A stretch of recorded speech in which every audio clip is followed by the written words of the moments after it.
Je suis venu dénoncer une chose qui se passe actuellement dans le village Nkoloyoka, dans les territoires de Yumbi, province de Mai-Ndombe. Il y a un problème qui se passe entre la communauté Batende et la communauté Banou. Une dame de chez nous, Banou, était morte. Comme d'habitude, la communauté était partie enterrer le lait. Et ils sont arrivés, un groupe de Batende est venu chez l'enterrement, jusqu'à créer des incidents graves. Ils ont menacé la communauté Banounou, ils ont saboté même les morts, ils ont pris les corps de morts, ils ont ravi les cercueils, abandonné les corps comme ça. Et jusqu'à maintenant, il n'y a pas une intervention urgente de la part des autorités. Et quand la situation s'est déroulée, les commandants de la police étaient en place. Nous avons appelé l'administrateur du territoire, nous avons même appelé le ministre provincial de l'Intérieur. Nous avons dénoncé, ils n'ont pas voulu répondre à notre dénonciation.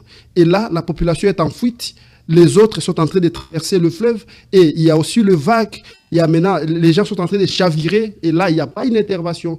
Nous sommes en train d'alerter les autorités, et trouver une solution urgente dans cette situation, sinon on pourrait revenir dans le pire de 2018.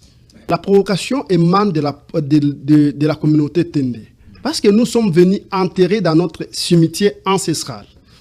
Dès la création ou la fondation du village d'Nkolo, le cimetière a existé parce que les gens ont commencé à mourir depuis longtemps.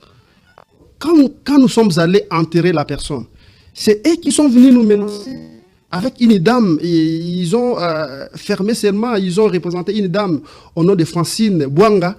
Il est stéréotypé seulement. Derrière lui, il y a toute une communauté, un banc de gens qui sont là. Ils ont même planifié. Donc, nous, on n'est pas venu, on n'est pas parti menacer les gens. C'est les Batende qui sont venus nous menacer. Et ils ont même tabassé les nôtres. Le président de la République, vous prenez sur l'état des droits. En tout cas, cette situation, nous sollicitons simplement votre implication pour que la situation se calme. Voilà un peu le message que je vais adresser. Et le gouverneur de la province, parce que vous êtes sur place, vous représentez l'autorité, vous représentez les choses de l'État au niveau provincial.